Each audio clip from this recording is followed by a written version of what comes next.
brought to you by Hello, everybody. We're back with another game. Starting lineups. And one of the players will be watching this one closely, Andrew Bogut. Well, Kevin, I The love Boston Celtics against the Golden State Warriors. Enjoy. And taking charges. There's a level of sophistication defensively there that's really impressive for Bogut.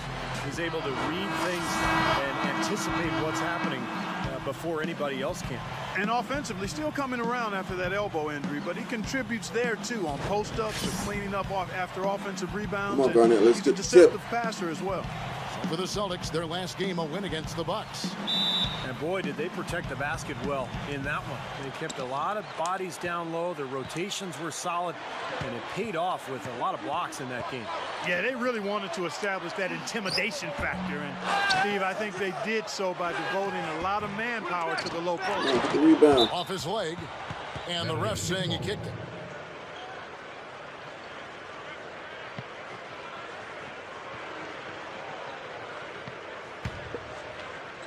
Last outing for Golden State, it was a loss to the Grizzlies. Yeah, I went back and looked at the tape of that game, guys. I was shocked at how soft they played defensively. Heck, you didn't need to go back to the tape. Bang it, All Pierce. you had to do was look at that box score. I mean, it's obvious they were giving up a lot of high percentage shots. So it's the Warriors now.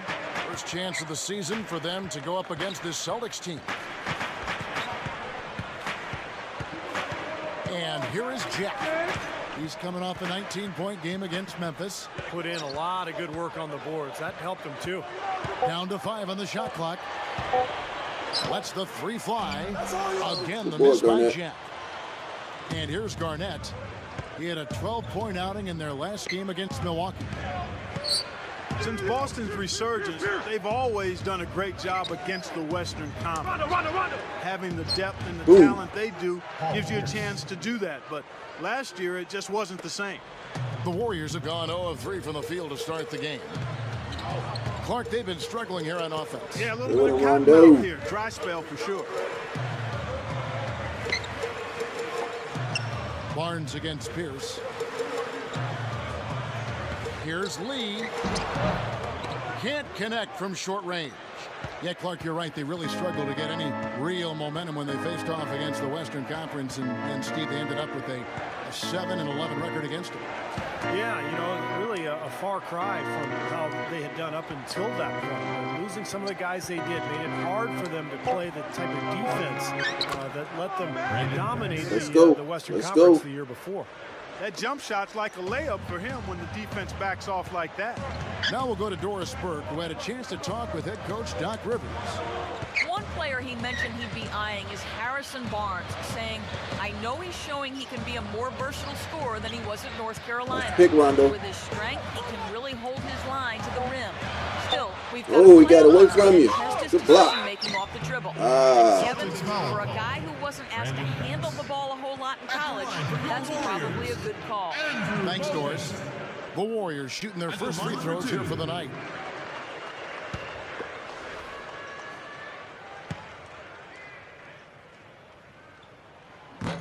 That free throw missing. You know, with the home court advantage of the Oracle crowd, the Warriors are usually a tough team to play at home. But last season, they didn't quite match that level. Come on, green lineup. Let's crash the boards. Years past, and I think part of that was the injuries that they suffered. Steph Curry You was miss. out for much of the season, and There you that go. really hurt the team. Yeah, 12-21 record for the Warriors at home, and you know the crowd was still there for him, which was so terrific. But the injuries just too much, Clark, as we saw as the season went on, to overcome. Exactly, Kevin. They did shake things up though and brought in a center in Bogut who can change their fortune. So if he can stay healthy and they can stay healthy this season. Yeah, you fouled him. Hear the Oracle Arena rocking once again. Well, it always rocks. It might be rocking more if those guys can stay healthy. True. Well, there's no way to Come on, Green, deny knock it. 'em We down. know the Celtics, Kevin, were a bit older team last year, so it's no surprise to see them finish last in terms of shots per game. They wanted to play a more deliberate pace. They preferred, and it played to their strengths when they tried to grind out wins instead of playing racehorse basketball. There you The go. first one falls. One at a Going back to time. the Celtics, it, Steve, especially makes sense given the shortened season that they would want to grind it out and be very selective with their shooting. Well, and it really goes back to personnel too, Kevin. When you look at last year's roster, you know, they had guys who probably didn't want to run that much. I mean, Pierce and Allen and Garnett. Now, All some right. of the younger guys, Rondo and Avery Bradley, Play some those guys, defense. they want to get out and run. So I think they will pick their moments to get out in transition. Now here's Jenkins. He dishes it to Barnes to stop the drought. Sullinger with the rebound. He still couldn't finish, even though it looked like he had a lane to the rim. Pull up. Too often, Pop that's it. the story for Boom. him. Got that one up quick. Rondo's got his first points in this one. Well, another move there. Playing well. Looking to add to this cushion, and that's just what they've done, I think. And the Warriors with some changes. Richard Jefferson, he's checked in for Barnes. Klay Thompson comes in for Brandon Rush. And Jarrett Jack has subbed in for Charles Jenkins. The Celtics also changing it up. Melo comes in for Paul Pierce. And it's Terry in for Avery Bradley.